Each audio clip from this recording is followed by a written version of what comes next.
যুক্তরাষ্ট্রের ট্রেজারি মন্ত্রণালয় কলম্বিয়ার প্রেসিডেন্ট গুস্তাভো পেত্রো তার স্ত্রী এবং ছেলে তিনজনকে নিষেধাজ্ঞা দিয়েছে।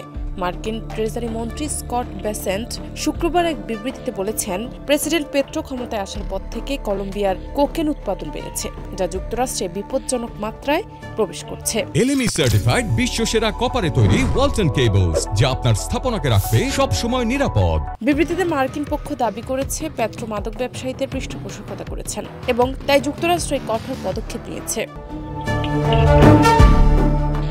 এদিকে কলম্বিয়ার প্রেসিডেন্ট পেত্রো এই অভিযোগ অস্বীকার করেছেন। তিনি সামাজিক যোগাযোগ মাধ্যমে বলেছেন, তার সরকারের আমলে কোকেন উৎপাদন হ্রাস পেয়েছে এবং জব্দকৃত কোকেনের পরিমাণ ইতিহাসে সর্বোচ্চ। মধ্য ও দক্ষিণ আমেরিকায় প্রতি বছর বিপুল পরিমাণ মাদক পাচার হয়, যার প্রধান রুট সমুদ্রপথ। গত 2 মাসে যুক্তরাষ্ট্রের নৌবাহিনী সাগরে অভিযান চালিয়ে কিছু নৌযান ধ্বংস করেছে, তবে সবগুলোই মাদক পাচারের সঙ্গে সরাসরি সম্পর্কিত ছিল না। প্রতিক্রিয়া জানিয়ে পেত্রো লিখেছেন, আমরা এক পাও পিছু হটব না এবং কখনো হাঁটু গেড়ে বসবো না। এই ঘোষণায় স্পষ্ট যে কলম্বিয়ার প্রেসিডেন্ট যুক্তরাষ্ট্রের পদক্ষেপের বিরুদ্ধে দৃঢ় অবস্থান নিয়েছেন। জানাত নিপু, দেশ রূপান্তর।